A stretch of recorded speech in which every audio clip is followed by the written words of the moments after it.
Pour ce début du mois d'octobre, je voulais vous parler de la résurrection de Gérard Philipe et un gros bisou à sa fille Anne-Marie Philipe.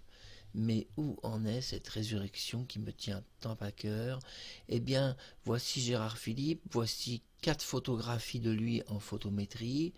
Alors la photométrie, c'est quoi? Eh bien, c'est des photos qui présentent une différence et un décalage par rapport à un plan central qui permet de créer la photométrie.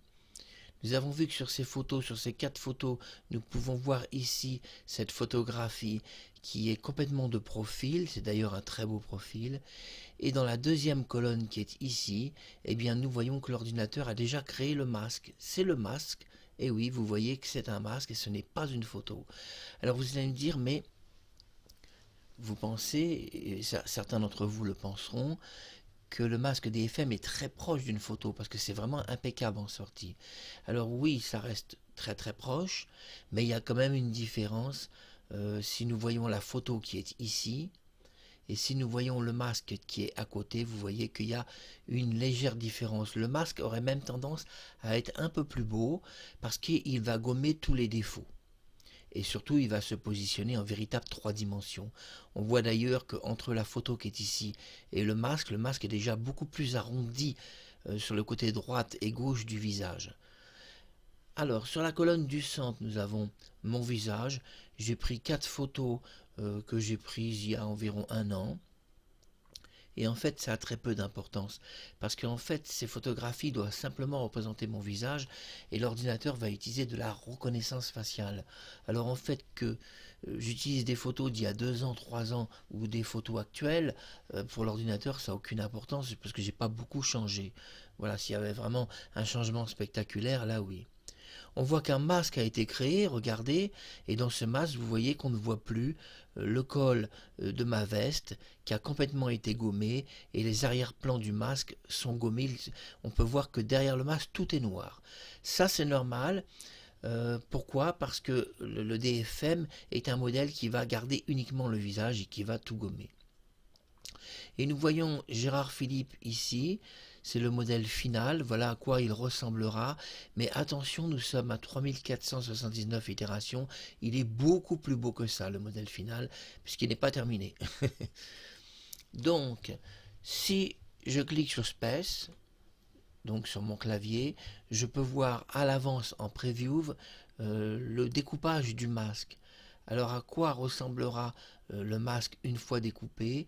Et nous pouvons voir effectivement que le masque une fois découpé est quand même conforme à la réalité.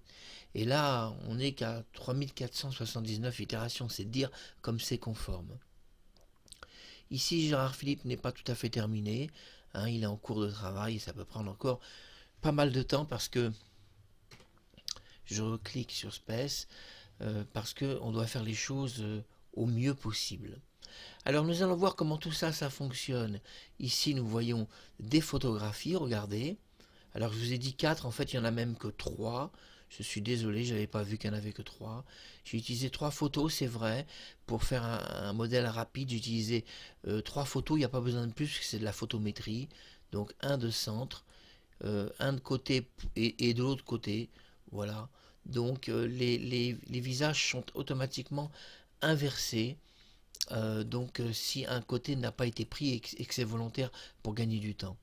Nous voyons ici, vous voyez que c'est créé donc diverses petites choses qui sont quand même assez intéressantes, puisque c'est le pointage facial, vous voyez, ça c'est quand même intéressant. Nous voyons le carré rouge et bleu qui symbolise une perfection de la capture faciale. Et puis nous voyons que le visage a été aligné. Aligné, ça veut dire quoi? À des dimensions acceptables par l'encodeur. L'alignement, pour que vous puissiez comprendre, c'est la dimension acceptable de l'encodeur. L'encodeur est obligé d'aligner pour pas dépasser, si vous voulez, le programme d'encodage. Après, en photographie, j'ai choisi celle-ci. J'ai légèrement remaquillé les lèvres pour que les lèvres soient mieux perçues par la machine. J'ai choisi cette photographie un peu de profil et celle-ci qui est très belle, complètement de profil, bien que j'estime que la photo n'est pas forcément très bonne, car il y a un peu d'ombre sur le nez, et Gérard Philippe n'avait pas le nez exactement comme ça de profil, car les ombres ont tendance à accentuer les profils. C'est une chose qu'on ne sait pas. On voit que les trois photographies photométriques, c'est la photométrie. Pourquoi? Parce qu'une de face, une légèrement de côté et une complètement de côté. On est en photométrie. J'aurais pu ajouter un profil inverse. Je pouvais l'ajouter, mais l'intelligence artificielle, puisque j'en utilise dans ce logiciel, puisque j'ai le TensorFlow incorporé. Le TensorFlow, c'est une technologie d'intelligence artificielle, va recréer le plan manquant. Donc à partir de la physionomie de face. Donc, et nous voyons que j'ai un Quick 96 ici, et j'avais commencé un entraînement en SAEHD, encodeur, et finalement cet entraînement a été interrompu. Mais mon logiciel a laissé le programme data de sécurité. Je peux reprendre si je veux ou l'effacer. J'ai l'historique ici, l'historique de ce programme qui a été arrêté, parce que j'ai arrêté un programme qui était en cours, et j'ai estimé que le programme n'était pas très bon. Et vous voyez, on était au démarrage, je vous montre quand même, on était au démarrage, c'était bien découpé, c'était pas mal, mais il y a eu quelques petites erreurs qui m'ont pas plu, et je me suis dit, on recommence tout. Alors, on a vu ça, regardez, je vais vous faire découvrir quelque chose. La reine d'Angleterre, vous voyez que je l'aime beaucoup, hein. Ne croyez pas que entre elle et moi, c'est juste de l'amitié, hein, c'est de l'amour entre elle et moi. Parce que regardez, c'est la reine quand elle avait 12-13 ans, et ici, eh bien, c'est l'autre petite reine qui ressemblait comme deux gouttes d'eau. Et puis nous allons voir ici où en est l'itération, parce que là, pendant que j'enregistre, en fait, ça fonctionne en temps réel. Et oui, parce qu'en fait, le programme d'entraînement, en ce moment, travaille. Quand on dit travail, ça veut dire qu'il fait des itérations. Nous voyons qu'ici, il est 18h41. J'ai ici... Bah écoutez, j'ai vu quelque chose passer dans le ciel. J'avais la fenêtre et j'ai vu un objet volant non identifié passer dans le ciel très très vite. Plus vite que tout ce qui existe. Bon, revenons. Vous savez, les extraterrestres sont pas loin de moi. Ils sont toujours à rôder dans le coin. 18h42, donc 06. Et on voit qu'à 3604, j'ai ici une itération faciale. J'ai des itérations à 13 secondes 42. Ce qui est raisonnable parce que je vous précise que je m'enregistre en ce moment. Et que le fait de s'enregistrer va ralentir les processeurs. Alors là, l'avantage qu'il y a, c'est que je suis sur un Windows 10. Généralement, vous savez que je fais mes entraînements en Windows 11 uniquement, parce que le Windows 11 est très efficace, il a une très belle qualité, j'aime beaucoup le Windows 11, mais je travaille en Windows 10, là, ce masque de DFM de Gérard Philippe, que vous pouvez voir, il est ici, vous voyez, le DFM, c'est la sortie finale, voilà, regardez le masque. Alors vous allez me dire, il paraît un peu plus jaune, non, non, pas du tout, le masque en sortie va ressembler exactement au film de Gérard Philippe, c'est-à-dire que le masque va, c'est très compliqué, le DFM, l'encodeur, va pas synthétiser une photographie comme je vous l'ai expliqué, mais synthétiser une espèce d'imagerie 3D de cinéma. Car le DFM est créé pour le cinéma. C'est une chose que vous ne savez pas. C'est un appareil pour produire, si vous voulez, on va dire, des artistes qui seraient morts et les faire revenir au cinéma. Puisque moi, je vous l'ai expliqué, j'utilise les DFM que pour la caméra live. Hein, on l'a vu avec la résurrection de Leslie Chung. Vous savez, le bonheur que j'ai eu de le ramener à la vie.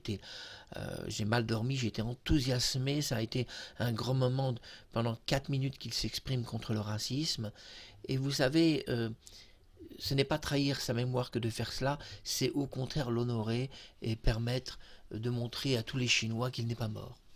Parce que c'est bien ça, le secret de la vie, c'est que nous ne sommes pas morts et que nous vivons toujours quelque part sur un plan ou sur un autre, parfois même le même plan de la réalité. 18h44, nous voyons que nous sommes à 3612. Et là, vous voyez, j'ai commencé l'entraînement à 3479 parce que j'avais fait une pause de 36 heures pour reposer la machine, l'ordinateur. Et puis j'ai repris l'entraînement et maintenant on voit que les itérations ont repris leur cours normal. Donc je peux évidemment arrêter l'entraînement à tout moment. Ça c'est l'avantage. Et je peux à tout moment demander la preview pour voir où en est le découpage du masque. Et pour le moment je suis très satisfait. Tout se passe très très bien. Et on voit sur la colonne complètement sur votre droite, on voit Gérard Philipe, c'est le DFM. Alors vous allez me dire, le DFM, il n'a que 3 photos, est-ce que ça va être de bonne qualité? Alors la réponse est oui, un DFM peut se créer à partir de 2 photos seulement. Pourquoi? Je vous explique pourquoi. Parce que le DFM est basé sur la technologie du SFM. Le SFM a été créé par un Chinois, Chang Changwu, qui permet justement, avec 2 images seulement, le profil et l'image de face, ça permet de recréer complètement un 180 degrés de 3 dimensions, puisqu'on n'a pas besoin du dos, puisque les cheveux, on peut mettre une perruque, si on est une femme, etc. Vous voyez, bon, prochainement, j'apparaîtrai en Sophie Marceau, je vais m'acheter une perruque, là je suis à la recherche d'une perruque pour apparaître à 14 ans devant la caméra et parler avec la voix de Sophie Marceau. Il me manque une belle perruque, parce que les tests que j'ai faits, ça fait un peu trop garçon. Et quand même, essayons de rester dans l'esprit de Vic et de la boum. Alors là, on voit qu'il y a eu une sauvegarde à 3618, et nous voyons où en est la création du DFM. Alors nous voyons l'image de centre qui est ici, nous voyons à côté ici, et oui, ici sur la colonne, juste à côté de Gérard, il y a 2 colonnes, la deuxième colonne, eh bien c'est le masque, et oui, ce n'est plus la photo, c'est déjà un masque, et d'ailleurs sur le masque, il n'y a pas les oreilles, regardez bien, il n'y a pas les oreilles, sur la photo il y a des oreilles, sur le masque il n'y en a pas, mais alors pourquoi? Vous allez dire, Marc Harriman, parle-nous, tu nous passionnes avec le DFM. Pourquoi il n'y a pas d'oreille sur le masque 3D? Eh bien, c'est pour éviter les artefacts. Parce que j'ai remarqué que le problème principal, c'est les oreilles. Les oreilles, imaginez les oreilles du prince Charles, hein, qui est aujourd'hui le roi Charles. Il a des grandes oreilles. Alors imaginez quand même si on devait mettre ses oreilles sur les miennes. Ça risque de créer quand même un léger artefact. Mais je ne me moque pas de lui, mais depuis tout petit, il a des grandes oreilles. D'ailleurs, quand j'étais gamin, j'avais aussi des oreilles assez grandes. Alors, on voit dans la colonne de centre mes photos et on voit juste à côté mon masque en DFM, parce que l'encodeur va fabriquer 2 masques, celui de Gérard, hein, qu'on aime tant et qu'on a envie de revoir devant la caméra très vite, parce que sa résurrection va aller très très très loin, Gérard Philipe. Moi je vous parle de court-métrage, peut-être même pourquoi pas d'un film de cinéma réel, on pourrait peut-être même aller très très loin, même, pardon, même si c'était le web, vous voyez, je m'étouffe de bonheur que de parler de Gérard. C'est-à-dire que j'avale l'air en même temps que je parle. Donc, essayons de récapituler. Vous voyez le masque qui est sur la deuxième colonne à partir du centre. Au centre, c'est moi et il y a une deuxième colonne. C'est le masque en 3D. Et vous allez remarquer que par exemple, il a gommé les rides du front. Pourquoi? Parce que un masque des FM a tendance de toute façon à garder un peu de transparence et il va récupérer mes rides de front. Donc il ne va pas les mettre en double, parce que s'il met des rides de front en double, ça va être affreux à la sortie du masque. Donc le masque, si vous voulez, il s'affine. Regardez, le visage est vraiment très différent de la photo. Tout est affiné, on a l'impression que j'ai 10 ans de moins. Le DFM permet aussi, c'est très important de dire, de fabriquer un modèle, parce que le modèle, on peut l'arrêter maintenant. Oui, ah oui, ça c'est une chose que je ne vous ai pas dit. Vous pouvez arrêter le modèle maintenant. Si je désire arrêter le modèle maintenant, je vais cliquer sur Training ici. Et ici, je vais cliquer sur Enter de mon clavier. Et là, le modèle va être stoppé complètement. Et là, je peux, à ce moment-là, cliquer sur le modèle, mettre un fichier de sortie DFM. Donc, le modèle va se transformer en DFM de sortie et il sera compatible avec toutes les caméras. Si j'estime que le modèle est terminé ici à 3600 itérations, je peux le stopper le modèle et créer mon DFM maintenant. Je ne suis pas obligé d'attendre 100 000, 300 000, 1 milliard d'itérations. Alors à quoi ça servirait d'arrêter le modèle maintenant? Ça pourrait servir si par exemple vous voulez rajeunir. Imaginons, vous êtes la capitaine des Claudettes, vous avez 70 ans, vous voulez rajeunir à 25 ans. Comment faire? Eh bien, on va prendre des photos de Danny Borg. On va la prendre à 70 ans, on va prendre des photos d'aujourd'hui, hein, on va pas faire un truc très particulier. Au contraire, il vaut mieux être honnête avec l'ordinateur, parce que plus on est honnête avec lui, mieux il va travailler, et mieux il va nous faire un résultat en sortie de très haute qualité. Toujours l'honnêteté avec la machine, c'est très important, comme avec l'humain d'ailleurs. Et ce qui va se passer, c'est qu'il va se passer le même phénomène qui se passe ici, c'est que regardez bien, les photos du centre, je suis au centre, et juste à côté, nous voyons que je parais beaucoup plus jeune sur le masque. Ça sera pareil, pour Danny Borg, on peut décider de stopper l'entraînement, par exemple à 5000 ou 7000 itérations, et il est clair que le masque va supprimer un nombre d'âges considérable de la Claudette. C'est-à-dire que la capitaine des Claudettes, au lieu d'avoir 70 ans, elle va se retrouver à 30 ans, ou même moins. On peut donc ramener à la vie même des gens qui sont vivants, et même s'ils apparaissent à un certain âge, 70 ans, même 80 ans, on peut arriver à énormément les rajeunir, énormément. Donc, alors à quoi servirait mon masque? Eh bien, ça pourrait servir, si un jour j'étais trop vieux, de décider d'apparaître avec la caméra avec un masque 20 ans plus tôt, par exemple, de mon âge. Je ne le ferai pas car pour le moment je suis encore bien et je me sens encore un peu de marge, donc je ne le ferai pas. Mais par exemple pour Sophie Marceau qui a peur de vieillir, bonjour Sophie, si tu es là, je t'aime très fort, je sais que tu as un petit peu peur de vieillir comme tous les artistes. Parce qu'on sait que quand on vieillit, tout devient plus difficile au niveau du public. Les gens aiment les jeunes, hein. Quoi qu'on dise, les jeunes aiment les jeunes. Et on voit que tous les réseaux sociaux sont envahis de petits jeunes qui vont aller que sur les jeunes qui sont rappeurs ou qui sont musiciens ou qui sont chanteurs. Ils vont aller voir que la jeunesse. Et la jeunesse fait des vues considérables de 2, 3, 4, 5 millions de vues, même 11 millions de vues. Et pourtant, ce n'est pas des artistes aussi confirmés que Sophie Marceau qui va faire beaucoup moins de vues. Mais Sophie Marceau, on s'en fout qu'elle fasse pas beaucoup de vues par rapport aux jeunes actuels de 2025, parce que les jeunes, si vous voulez, se reconnaissent dans la jeunesse. Et donc Sophie Marceau ayant déjà un certain âge, arrivant à 60 ans, eh bien il décroche naturellement d'elle ou de n'importe qui, que ce soit Claude François, n'importe qui. C'est pour ça que c'est pas évident. Quand on est un artiste, on a un peu peur de la vieillesse. Mais on ne doit pas aborder les choses comme ça, on ne doit pas avoir peur de vieillir. Au contraire, je te le dis Sophie, tu ne dois surtout pas avoir peur de cela, et tu ne dois pas avoir peur de mourir de cancer, parce que je te dis, c'est très loin d'être évident que tu mourras comme tes parents de la même chose. 18h52, 3646 itérations, et nous voyons ici, je vais faire une preview du masque. Donc là, nous voyons que pour le moment, je ne suis pas tout à fait satisfait. L'entraînement va continuer parce que nous voyons par exemple que l'œil de Gérard Philippe sur le masque est encore, je l'estime, pas tout à fait bien réglé. C'est-à-dire que le réglage, c'est très important, le DFM va se régler au fur et à mesure. C'est-à-dire qu'il y a dans ce logiciel du TensorFlow. Vous allez me dire, moi j'appelle TensorFlow, mais c'est TensorFlow. On le dit à l'envers. Le TensorFlow, c'est quoi? C'est une intelligence artificielle dont sur plusieurs sites, cette intelligence artificielle est aujourd'hui interdite de téléchargement. Le TensorFlow fait partie de mon logiciel, il est intégré dans mon logiciel, alors que le TensorFlow, on ne peut pas l'intégrer dans un logiciel. Alors, je l'ai intégré en tant que dépendance, et j'étais très malin, je l'ai mis à l'intérieur du dossier du logiciel pour être certain que dans une mise à jour Windows, on ne me retire pas mon TensorFlow. Et puis j'ai fait évidemment des copies de mon logiciel que j'ai mis dans des empaquetages sur des compacts disques, des DVD ROM si vous préférez, pour pouvoir ressortir mon TensorFlow si j'en ai besoin.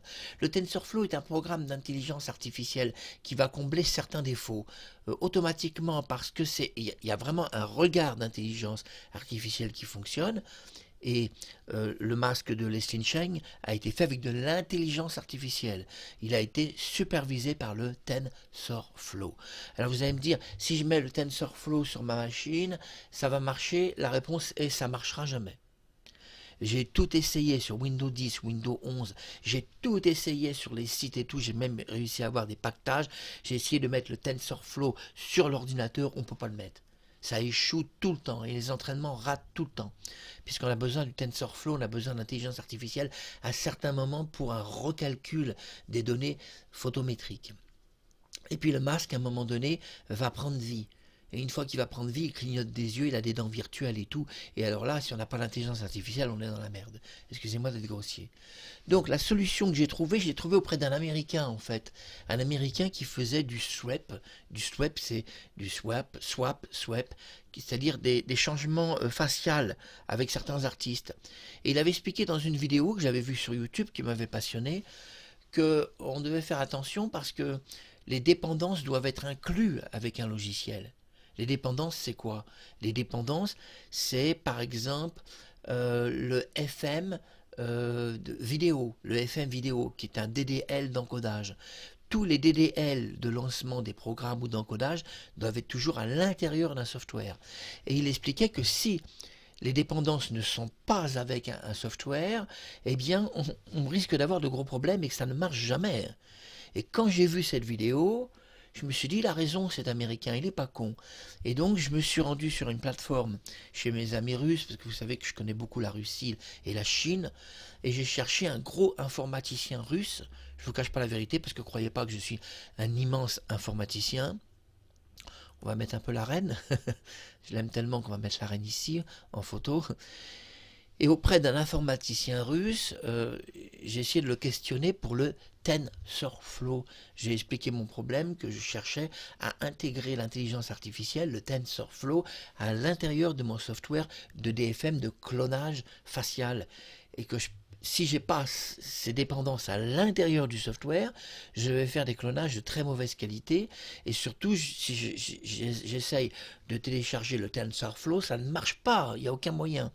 Et l'informaticien russe, qui était très gentil, parce que bon, comme vous savez que j'aime beaucoup les Russes et les Chinois, et je soutiens Xi Jinping, bien sûr, le président chinois, que j'aime infiniment, c'est pour ça que j'ai ramené les Cheng. Le russe m'a confié à partir d'un serveur secret, parce qu'il possède un serveur en Russie, un pactage de dépendance qui se déploie automatiquement quand il arrive. Donc vous allez prendre ce pactage, vous allez faire un clic dessus et tout va se déployer dans l'ordinateur automatiquement. Et par ce déploiement automatique du TensorFlow, il va donc se déployer à l'endroit du dossier qui m'est utile. Je peux le déployer dans le système Windows, mais ça j'ai pas voulu. Parce que si je le déploie, je sais que Microsoft va me bousiller mon ordinateur dans une mise à jour. Donc j'ai fait ce que l'ingénieur russe m'a conseillé.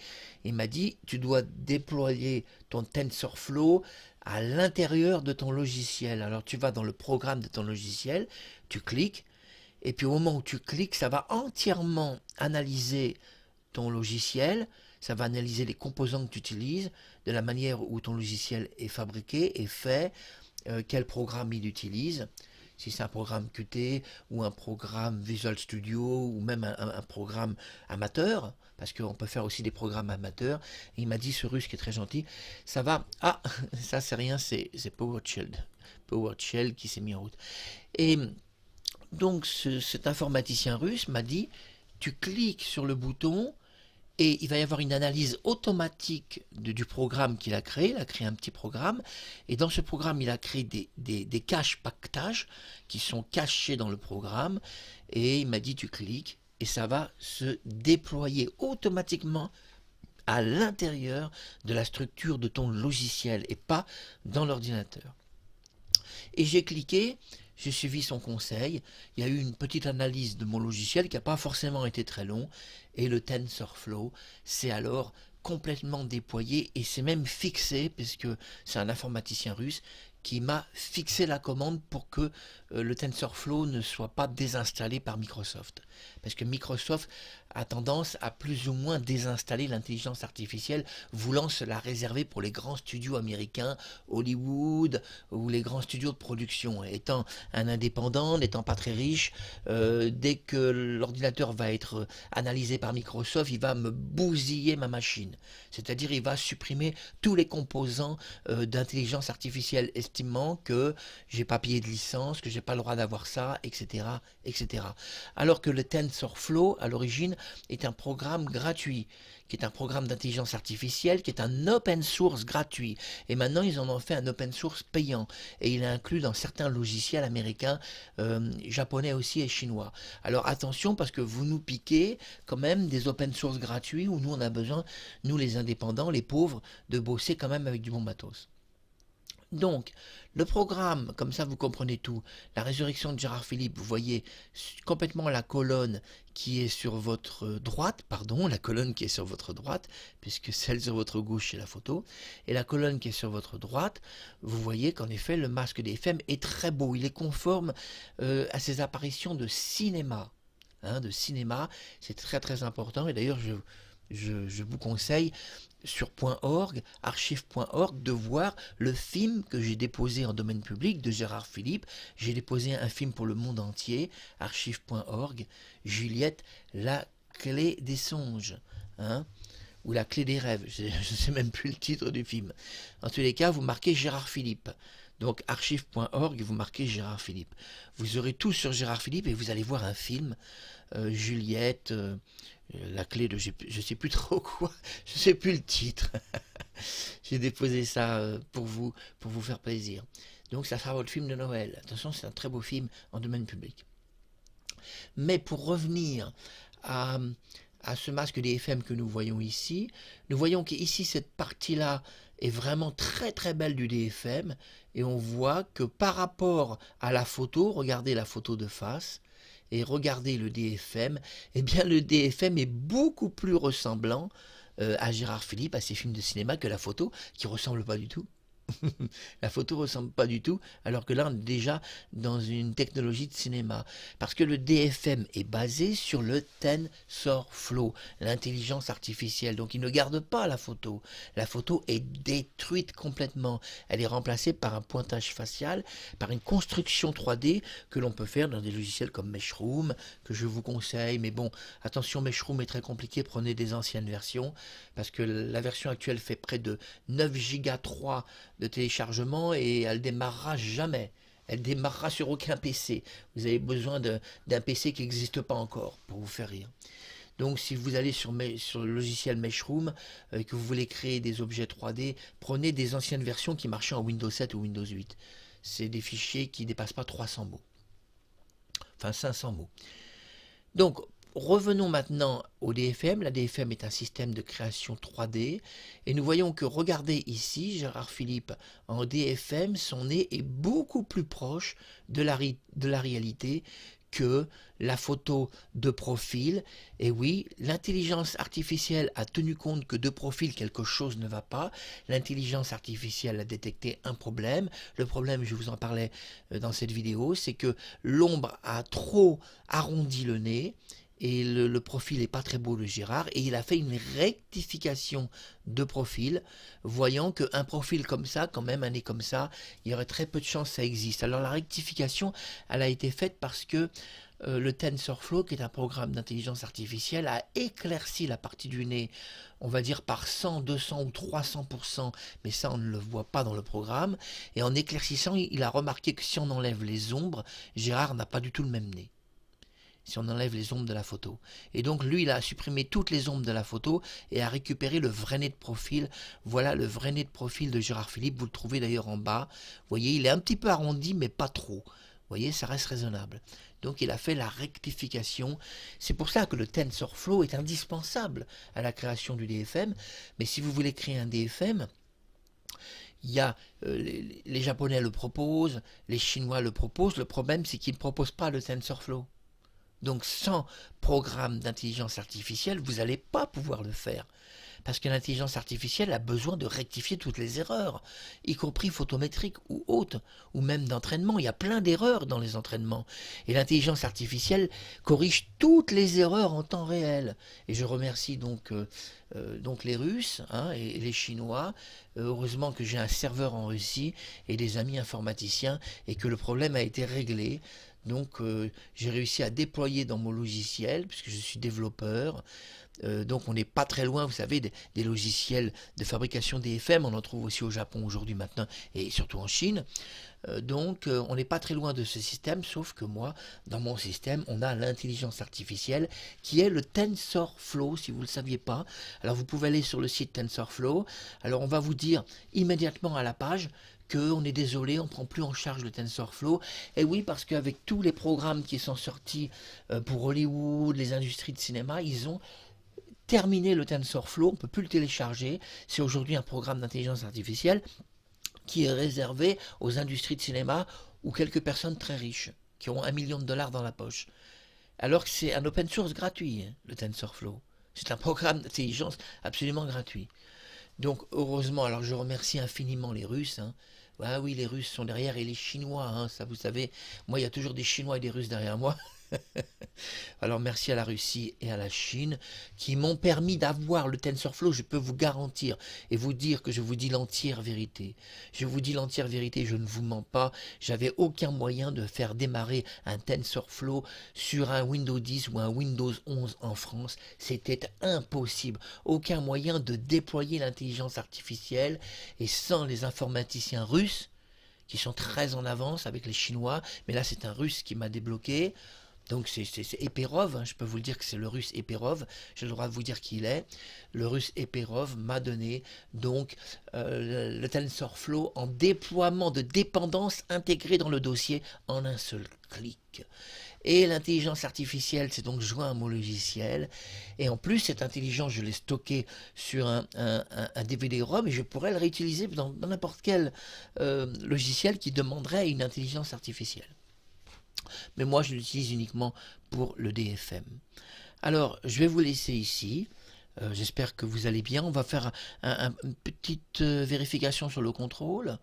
Regardons un peu le contrôle, où on en est, 19h06, regardons un peu comment ça se passe. Je vais aussi par rapport à l'enregistrement direct, voilà, c'est ici. Comment je peux faire? Voilà, je suis donc ici. Je regardais l'enregistrement où on en est à 31 minutes, ça va. On voit que 19h06, regardez, 33 secondes, 3708 itérations. Nous voyons que nous sommes à 3618, c'est normal. Sur la preview, pourquoi on est à 3618? Parce que la preview a toujours un peu de retard par rapport au temps réel, ce qui permet d'avoir la preview. Et si on n'avait pas un peu de retard, on n'aurait pas la preview. La preview se base sur un temps de retard qui est obligatoire. Donc je regarde le découpage du masque, DFM, très très bien. Très très bien, c'est impeccable. Résurrection de Gérard Philippe, c'est pour bientôt. Et la Boom 3, c'est cette nuit. Et oui, le retour de Sophie Marceau que j'aime infiniment. Bonjour ma belle Sophie. J'aime aussi, je vous rassure, la belle chanteuse canadienne, Sidi Daniel ou Alessandra Martinez, où je prépare une incroyable résurrection pour Fantagaro à l'âge de 25 ans. Waouh, j'ai fait des tests extraordinaires. Je ne peux pas vous montrer ça, mais je vais apparaître en Fantagaro âgé de 25 ans en parlant avec sa voix. Ça va être encore plus beau que Leslie Cheng. Ça sera encore plus parfait. Non mais là je suis un peu le diable quand même hein, en ce moment. Et là, ils disent Dieu ou le diable. Je dis peut-être les deux à la fois. En tous les cas, c'est ce que sans doute on a un petit peu besoin, c'est d'être Dieu et le diable à la fois, parce que si les deux se serrent pas la main pour un tel truc, on aurait des obstacles tous les 5 minutes. Alors Dieu et le diable se sont serrés la main pour la résurrection de Gérard Philippe. Ils sont d'accord tous les deux. Voilà, Gérard Philippe manquait au diable et Gérard Philippe manquait à Dieu. Alors quand Dieu et le diable se serrent la main et discutent un peu en disant « Dis donc Gérard, ça fait déjà 70 ans, hein, on pourrait faire quelque chose quand même pour lui. » Et que le diable lui répond « Bah écoute, la personne idéale, ce serait Mark Harriman. En ce moment, il est sur Terre. On peut peut-être profiter de qu'il est sur Terre pour lui demander conseil. » Voilà, je fais un peu d'humour parce que YouTube adore l'humour. Merci à l'équipe YouTube. Vous avez vu que je suis très positif et je suis très, très enthousiasmé par ce projet de DFM parce que je vais ramener à la vie des gens d'une époque lointaine. Vous savez, je peux ramener à la vie l'enfant roi. Hein. Oui, Louis XVII. j'ai fait des tests, attention, ça marche. Alors pour Louis XVII, j'utilise l'intelligence artificielle en basse résolution car je la possédais, mais pas en continu. Le TensorFlow est un continu d'intelligence artificielle. Moi, dans l'intelligence artificielle, j'avais une base. Je pouvais faire un cliché ou deux seulement. Donc j'avais réussi à créer une photo réelle de Louis XVII, le futur roi de France qu'il n'est jamais devenu. Mais le TensorFlow, c'est l'intelligence artificielle en continu. C'est en continu, elle ne s'arrête jamais. Il y a une analyse toutes les secondes. Même là, pendant que je vous parle, l'intelligence artificielle travaille dans le logiciel. Et si le logiciel ralentit un peu trop, eh bien, il va changer les itérations. Au lieu que ce soit 13,96, ça va être 13,43. Au lieu que ça soit 14 secondes, ça va être 12 secondes. Regardez 13,84. Et oui, les itérations changent tout le temps. Pourquoi ces itérations changent tout le temps? Et c'est la conclusion. Pourquoi on est à 13,96 et puis on est à 13,84? Pourquoi? Il y a des changements dans les itérations. Après tout, si c'était un programme commun, il n'y aurait pas de changement. Ça serait tous les 13 secondes, il se passerait quelque chose dans un programme commun. Mais nous sommes dans un programme basé sur l'intelligence artificielle, et l'intelligence artificielle change les temps. 13, 37. Et oui, parce que le TensorFlow, qui travaille en direct, il estime qu'on va mettre un 13 secondes 37 pour une itération à ce moment-là, soit parce que j'ai parlé, eh bien non, c'est parce qu'il y avait une sauvegarde derrière, vous voyez, sauvegarde. Là, en ce moment, le TensorFlow vient de faire une sauvegarde de sécurité. Alors en plus, il y a une sauvegarde. Et en lançant la sauvegarde, il a lancé donc la mise à jour. Donc 3725 itérations. Alors c'est très bien parce qu'on va se quitter là-dessus et regardez le masque de Gérard Philippe, il est complètement sur votre droite et regardez comme il est beau Gérard en DFM, comme il est magnifique, comme il est beau. Ce n'est pas de la photographie, c'est ça que les gens n'arrivent pas à comprendre. C'est pas de la photo. Et beaucoup de gens n'ont rien compris. Le DFM est un programme basé sur l'intelligence artificielle. C'est une 3 dimensions et 4 dimensions. Ça n'a rien à voir avec de la photo. La photo est détruite. Elle n'existe plus. Le logiciel s'en sépare. Il a juste besoin de comprendre ce qu'on lui demande. Donc, et là, regardez, le visage de Gérard est beaucoup plus beau en DFM que la photo. Et le DFM, regardez bien, le visage de Gérard est beaucoup plus proche du vrai visage, parce que l'intelligence artificielle de TensorFlow va calculer malgré tout la géométrie faciale de l'humain et prendre en considération que par rapport à sa géométrie faciale, il ne peut pas avoir certaines déformations qui apparaissent sur des vieilles photos noir et blanc. C'est des déformations qui sont liées à des objectifs, c'est-à-dire des appareils, vous savez, des appareils, vous savez que c'est des vieux appareils, ils avaient plein de déformations, plein d'erreurs. Le TensorFlow incorpore aussi dans l'intelligence artificielle la modification des appareils photographiques pour les rendre conformes aux appareils actuels. Quand Gérard Philippe a été photographié, il y avait des erreurs photographiques sur ces photos noir et blanc. Comme la photo en bas de profil, il ne peut pas avoir ce nez-là de profil exactement. On voit bien qu'il y a trop d'ombre. Il y a des ombres qui passent sous le nez et tout, mais vous imaginez, si c'était une photographie, alors il y aurait des ombres sous mon nez. Si c'était de la photo. Mais c'est pas de la photo. Et regardez, il n'y a pas d'ombre sous le nez de Gérard. Regardez le masque DFM sur votre droite. Il n'y a aucune ombre sous le nez. Et pourtant, regardez la photo en bas, on voit des ombres sous le nez. Et regardez ici de profil, il n'y a pas d'ombre sous le nez. Et là, il y a des ombres sur la photo. Parce que le DFM n'est pas une photographie. Ça n'a rien à voir. Et les gens, ça vous savez, ils ne sont pas capables de comprendre ça. Parce que pour eux, à partir du moment, et écoutez bien, à partir du moment où, en sortie, c'est Gérard Philippe, ils se disent, si en sortie c'est Gérard Philippe, c'est que c'est une photo. Mais quelle erreur de croire que parce qu'en sortie c'est parfaitement Gérard Philippe, c'est une photo. Quelle erreur de croire cela. Parce que si c'était une photo comme certains le pensent, alors il y aurait des ombres sous le nez. Car regardez la photo, elle est là, et regardez la sortie, il n'y a aucune ombre. Donc on voit que ça ne peut pas être une photographie, en aucune façon. Et si c'était une photographie, dans ce cas-là, les ombres faciales, ici sur la première colonne, à votre gauche, les ombres au niveau de la joue et du menton, eh bien dans ce cas-là, devraient apparaître ici. Regardez sur le DFM, il devrait y avoir des ombres. Vous voyez, il y a des ombres ici sur la photo. Et de face, regardez, ces ombres n'existent pas. Hein, sur le côté gauche de la joue.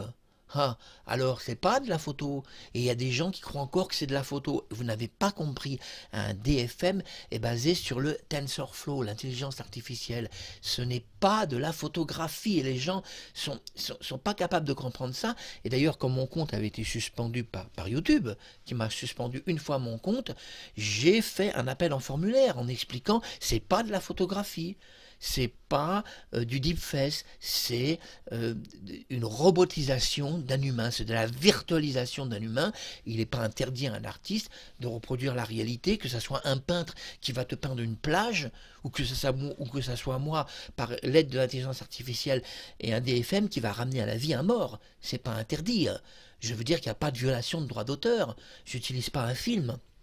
Je le fais à partir de photographies qui sont de la photométrie, et en sortie, c'est même pas de la photo. On est passé sur une conception de masque 3D et 4D, il n'y a plus de photos. La photo n'existe plus du tout en sortie. Et l'intelligence artificielle en a à peine tenu compte. Car en sortie, on ne retrouve aucune ombre présente sur les photos. L'intelligence artificielle s'en est débarrassée de tous les défauts, que ce soit les défauts liés à la prise de photos d'époque, avec des légères modulations liées aux vieux appareils des années 50, que ce soit des ombres sous le nez, sur le visage, que ce soit une prise photographique pas tout à fait professionnelle, pas tout à fait parfaite. L'intelligence artificielle analyse tout, à des banques de données secrètes, et aussi analyse par rapport à la, si vous voulez, morphologie et la technologie de caméras web, caméras cinéma, caméras PC, les caméras web c'est les caméras PC, et donc tout est analysé parce que ça doit, le DFM doit être projeté sur votre visage, et pour qu'il soit projeté, il doit être une sorte d'hologramme. C'est une sorte d'hologramme qui est projeté. C'est comme une sorte d'hologramme, mais c'est beaucoup plus puissant. La résolution d'un DFM est 1 million au-dessus de l'hologramme. C'est 1 million au-dessus. L'hologramme, c'est tout petit. L'hologramme, ça vaut rien à côté d'un DFM. Un DFM est une représentation 3D d'un être, mais même si on n'avait que 4-5 photos et qu'un gamin soit mort à 8 ans, eh bien on pourrait le ramener à la vie. Même s'il était mort et qu'il avait que 8 ans, et qu'on n'ait rien de lui, on pourrait créer un DFM, le ramener à la vie, à l'identique de ce qu'il était, à l'identique, dans une précision faciale extraordinaire, grâce au TensorFlow, qui est incorporé dans mon logiciel. Mais vous ne l'aurez pas, le TensorFlow. Vous ne l'aurez pas. Et vous ne ferez jamais démarrer un programme DFM avec un TensorFlow. Vous ne pourrez jamais, parce que Microsoft vous interdira d'utiliser le TensorFlow. Quand vous allez sur le site TensorFlow, on vous dit que c'est déjà plus, le TensorFlow 2 est déjà plus téléchargeable. Il y a quelques Africains qui vous donnent des tuyaux, vous expliquant que vous pouvez mettre... Mais ça ne marche pas. J'ai tout essayé, ça ne marche pas. J'étais obligé d'aller demander l'aide d'un informaticien russe, expliquant mon problème, parce que j'ai des relations en Russie et en Chine. Non, j'ai besoin de l'intelligence artificielle, c'est un open source, c'est gratuit. Pourquoi on nous l'interdit en téléchargement? On devrait pouvoir le télécharger en un seul clic, pouvoir l'utiliser. Eh bien non, Microsoft refuse, car actuellement, sur sa plateforme, vous savez, ils font plein d'applications et ils utilisent le TensorFlow. Donc comme eux, ils l'utilisent, ils veulent garder le monopole du TensorFlow pour... leur logiciel, et que vous puissiez, en tant qu'indépendant, rien faire de votre logiciel. C'est le but. Et il y a plein de gens qui gueulent sur des forums, car quand le TensorFlow a été annulé, il y a plein de développeurs de logiciels qui ont gueulé en disant mais nous, pourquoi on n'aurait pas l'intelligence artificielle? Pourquoi on n'a pas le droit de l'utiliser? Parce qu'on est pauvre, parce qu'on n'a pas d'argent, parce qu'on est des petits développeurs de logiciels, alors on n'a pas le droit au luxe de l'intelligence artificielle qui est interdit sur tous les sites maintenant. Le TensorFlow, vous ne pouvez pas le mettre sur votre ordinateur. Il n'y a même pas de mise à jour TensorFlow Windows 11 ou Windows 10. Rien. Pourtant, Windows 11 et Windows 10, il analyse vos logiciels. Il sait ce que vous avez sur votre machine. Et donc, naturellement, si la mise à jour était réelle, il devrait mettre à jour le TensorFlow, puisqu'il devrait savoir que vous en avez besoin, puisqu'il analyse toute votre machine. Donc, ce sont des mises à jour de sécurité contre la piraterie, c'est tout. Donc, emmerdez-vous pas, annulez toutes les mises à jour. C'est pas la peine de vous emmerder. La piraterie, on s'en fout. Les plus grands pirates du monde, c'est ceux qui ont créé l'ordinateur, c'est Microsoft, puisqu'il interdit tout à tout le monde. Mais je le déteste pas. Parce que si vous voulez, Microsoft agit, et c'est très important de le dire, il agit, c'est vrai, au nom du monde commercial. Lui, il y a des applications qui se vendent à prix d'or. C'est pas son but de vous donner le TensorFlow gratuitement. Et que chez toi, tu fais la même chose chez toi. C'est pas le but de Microsoft. Le but, c'est que tu payes. Tu sortes ton porte-monnaie. C'est ça le but de toute industrie, de toute commercialisation. Le problème est là. Le problème est que vous, quand vous n'avez pas de sous, quand vous êtes pauvre, vous n'aurez rien dans la vie. Vous n'aurez rien. Vous n'aurez même pas un téléchargement. Vous n'aurez rien. Par contre, attention. Quand je dis que vous n'aurez rien, c'est pas si vrai sur Google. C'est vrai que moi je passe par des serveurs russes et chinois à l'intérieur du navigateur Google et Google me donne tout ce que j'ai besoin. Google ne me bloque pas mes téléchargements et Google ne fait pas de corruption du téléchargement car ça il peut le faire.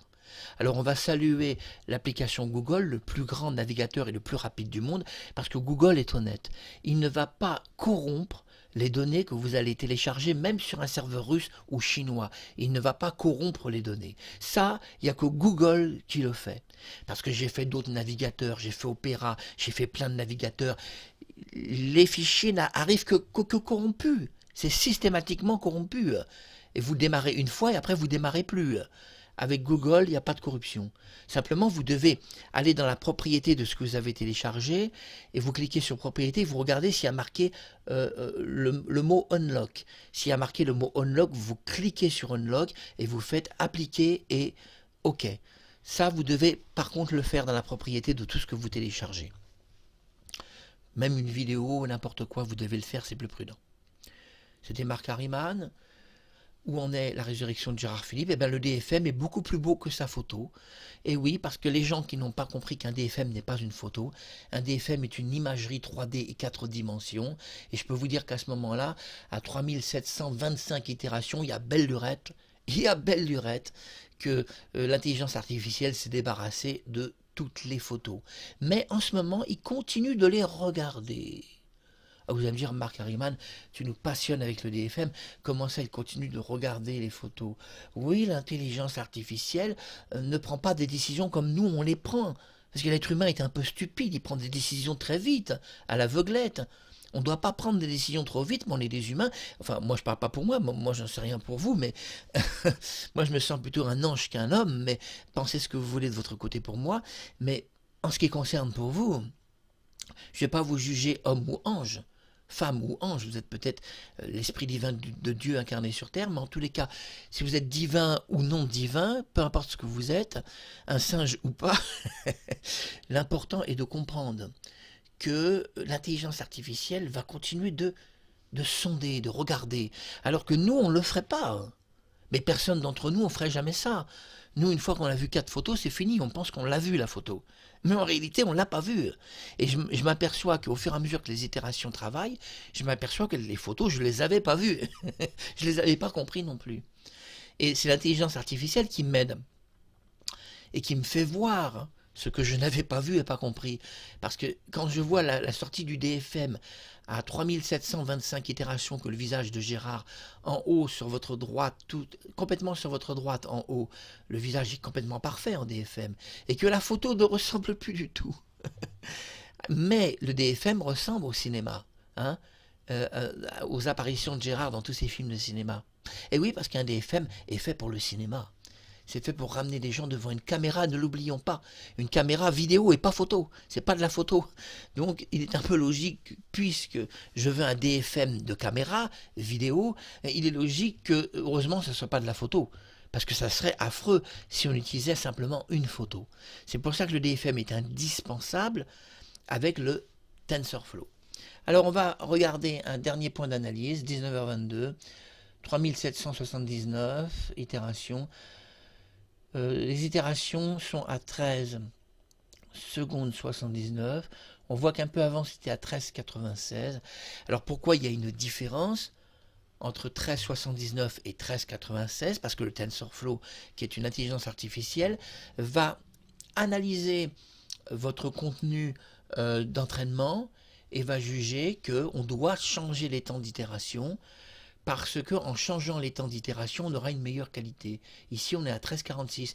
Et je remarque qu'on aurait tendance, nous, en tant que notre intelligence humaine, on aurait tendance à vouloir tout figer et mettre de façon tout rectiligne, hein, comme les francs-maçons pensent que le monde est une équerre ou un compas. Et là, on voit que le monde n'est pas une équerre et qu'il se trompe complètement, puisque l'on voit que le programme d'intelligence artificielle, le TensorFlow, donc, lui, ne met rien en équerre, ne met rien en règle. Il va au contraire créer une souplesse de mouvement et changer les temps. 1337, vous voyez, on vient encore de changer. Et donc, il n'y a pas dans le monde de l'intelligence artificielle et dans la 3D, dans la 4 dimensions de création des FM, il n'y a pas de règle. C'est pas 1 et 1, ça fait 2. Ça, c'est pas la règle. Et d'ailleurs, dans la vérité, 1 et 1, ça fait pas 2. Ça peut faire 3, ça peut faire 4. Et je l'avais expliqué à un professeur, parce que quand j'étais gamin, j'étais face à un professeur. D'ailleurs, il m'avait dit qu'il pensait que j'étais un génie, parce que je lui avais dit ça. Il avait dit aux autres professeurs, c'est un génie, c'est pas possible autrement. Et j'avais dit à mon professeur, mais 1 plus 1, vous me dites que ça fait 2. Mais c'est pas si vrai. Je lui avais dit, pourquoi ça ferait 2? 1 plus 1, ça peut faire 3, ça peut faire 4, ça peut faire 6, ça peut faire 9. Alors, il m'avait un peu grondé, je me souviens, il m'avait dit, viens au tableau et explique à tes petits camarades de classe comment 1 plus 1, ça fait 9. Parce que tu nous passionnes, vas-y, parle-nous et explique-nous tout ça. Et le professeur a dit après mon exposé qu'il considérait que j'étais sans doute beaucoup plus un génie qu'un fou. Mais je me considère plus un fou qu'un génie. Mais bon, les deux, ça va de pair. J'ai simplement dit au professeur, 1 plus 1, ça fait 2 dans la règle mathématique, puisque une pomme plus une pomme, ça va faire 2, on est d'accord, mais je ne suis pas d'accord avec cette règle mathématique. Il existe une autre règle dans la nature, que l'humain n'étudie pas, qui est beaucoup plus intéressante. Un homme et une femme, eh bien, s'ils ont 3 enfants, ça fait 5, et pas 2. Les règles de la nature n'ont rien à voir. Car la nature ne fonctionne pas sur un principe d'une pomme égale une pomme. Ça n'a rien à voir. Une femme et un homme qui ont 5 enfants, ça fait 7. Une femme et un homme qui ont 7 enfants, ça fait 9. Donc, une unité de 1 plus 1, peut produire 9. Voilà une règle qui n'a jamais été étudiée par le monde scientifique. Ils n'étudient pas ce genre de chemin. C'est pour ça que si les extraterrestres existent, moi je sais qu'ils existent, mais s'ils existent, je le dis pour vous, vous vous doutez tout de même que vous allez devoir changer vos règles scientifiques. Vous n'allez pas pouvoir venir avec vos 2 pommes en expliquant à des extraterrestres qui ont 3 ou 400 000 années d'avance sur vous, en expliquant à un petit gris, voilà une pomme, et puis voilà une deuxième pomme, regarde bien le petit gris, une pomme et une pomme ça fait 2, le petit gris il va sourire, et il va vous dire c'est pas forcément vrai. Car même la nature humaine, même la nature terrestre n'est pas faite comme ça. Une pomme et une pomme, ça fait 2 dans votre tête, mais une femme et un homme, ils vont à un moment donné se reproduire. Et une unité de 1 plus 1, ça fait 2, mais au moment où ils se reproduiront, ça peut faire 9, ça peut faire même beaucoup plus. Donc un extraterrestre va vous dire, repensez vos mathématiques, vous ne pouvez pas nous rencontrer tant que vous pensez comme ça. Et c'est vrai que l'humain ne rencontrera pas les extraterrestres. Vous ne les rencontrerez jamais. Parce que votre système de pensée est un système qui est complètement fixé dans des réalités sans mouvement. Mais le monde est en mouvement, l'univers est en mouvement, tout est en mouvement, même votre vieillesse, même votre vie, même votre mort est en mouvement. Alors venez pas avec vos 2 pommes en m'expliquant que une pomme plus une autre pomme, ça fait 2. Venez pas avec ce genre de mathématiques devant moi. Parlez-moi avec de l'intelligence, et séduisez le monde extraterrestre qui est au-dessus de vos têtes et les petits gris qui vous entendent en ce moment et qui disent « Bah nous on veut bien rencontrer les humains si vous avez quelque chose à nous montrer d'intéressant. » Alors on va vous rencontrer. Mais si vous n'avez rien dans votre sac et que vous venez avec vos vieilles théories d'il y a 300 ans, bah repartez. Parce que quand même l'humain évolue pas. Ce sont des vieilles théories de 300, 400, 500 ans. Et ils nous balancent des vieilles théories de 500 ans. Mais évoluez, évoluez. On est en 2025. Arrêtez vos théories à la con d'il y a 500 ans qu'une pomme plus une pomme, ça fait 2 pommes. Ça n'existe pas dans la vraie nature. Une femme qui est une unité, avec un homme qui est une unité, et qui devrait faire 2, s'ils se reproduisent, car dans la nature ils peuvent se reproduire, cette unité de 1 plus 1 va faire 6, va faire 9, peut faire 4, peut faire 3. Donc les mathématiques n'existent pas comme vous l'expliquez aux enfants à l'école.